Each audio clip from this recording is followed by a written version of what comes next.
من الشيطان الرجيم بسم الله الرحمن الرحيم قل هذه سبيلي أدعو إلى الله على بصيرة أنا ومن اتبعني صدق اللہ العظیم۔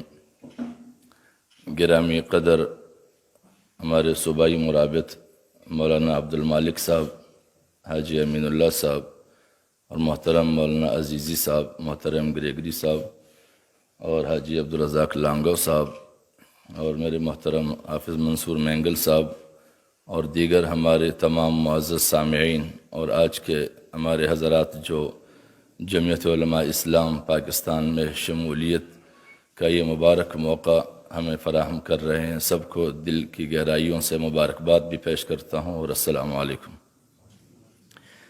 آج کی ہماری یہ نشست کا بنیادی مقصد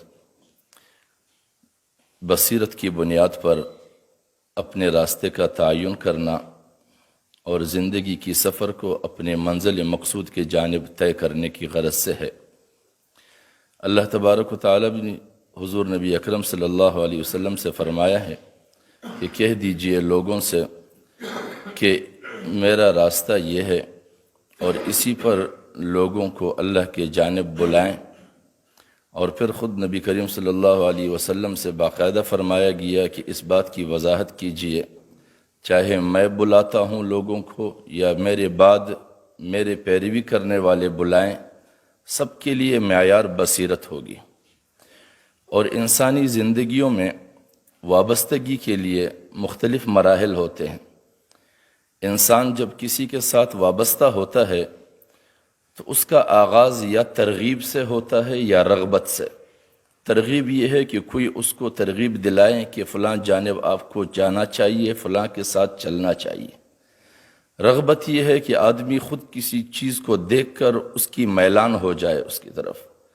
تو آغاز زندگی کی سفر جو ہے وہ ترغیب یا رغبت سے ہوتی ہے، اور رغبت کے بعد پھر انسان کا مانوسیت پیدا ہوتا ہے، کسی سے مانوس ہو جاتا ہے، اور مانوسیت کے بعد تیسرے مرحلے میں انسان کو محبت ہوتی ہے، جس کے ساتھ وہ چل رہا ہوتا ہے اس سے محبت ہو جاتی ہے، اور محبت جو ہے وہ عقیدت کی بنیاد پہ ہوتی ہے۔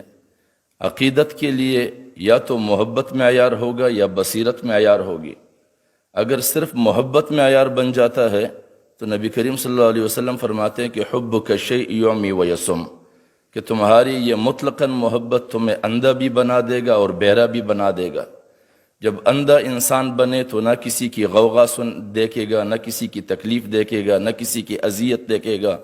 جب بہرا ہوگا نہ کسی کی غوغا سنے گا، نہ کسی کی اذیت کی آہ اور سسکیاں سنے گا، نہ کسی کے فریاد کو سنے گا۔ تو اس کے بعد چوتھا مرحلہ آتا ہے عقیدت علی وجہ البصیرت، جب انسان میں دیکھنے کی صلاحیت پیدا ہو اور وہ اس بنیاد پر کسی کے ساتھ لگاؤ رکھے، اور پھر اس بصیرت کے بعد انسان پر تشویش کی کیفیت پیدا ہوتی ہے۔ وہ اپنے گرد و پیش برائیاں بھی دیکھتا ہے، اچھائیاں بھی دیکھتا ہے، بلائیاں بھی دیکھتا ہے، خرابیاں بھی دیکھتا ہے۔ جب یہ تشویش پیدا ہوتی ہے تو تشویش کے بعد تحقیق کا مرحلہ آتا ہے۔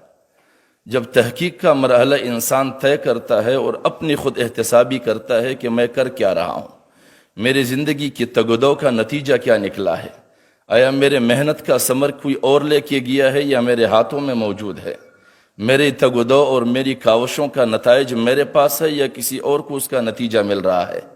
اس تحقیق کے بعد انسان انتہائی فیصلہ کرتا ہے، اور وہ فیصلہ انسان کی بصیرت پر مبنی فیصلہ ہوتا ہے، اور وہی فیصلہ انسان کے لیے نتیجہ خیز بھی بنتا ہے اور اس کے مستقبل کا ضامن بھی ٹھہرتا ہے۔ اللہ کریم ہمیں توفیق بخشے کہ ہماری زندگی کا ہر فیصلہ بصیرت کی بنیاد پر ہو، تاکہ ہمارا منزل اور ہمارا سفر دونوں ہمارے لیے دنیا اور آخرت کے بنیاد پر نتیجہ خیز ثابت ہو۔ وآخر دعوانا ان الحمدللہ، کہ مستقبل کا ضامن بھی ٹھہرتا ہے۔ اللہ کریم ہمیں توفیق بخشے کہ ہماری زندگی کا ہر فیصلہ بصیرت کی بنیاد پر ہو، تاکہ ہمارا منزل اور ہمارا سفر دونوں ہمارے لیے دنیا اور آخرت کے بنیاد پر نتیجہ خیز ثابت ہو۔ وآخر دعوانا ان الحمدللہ۔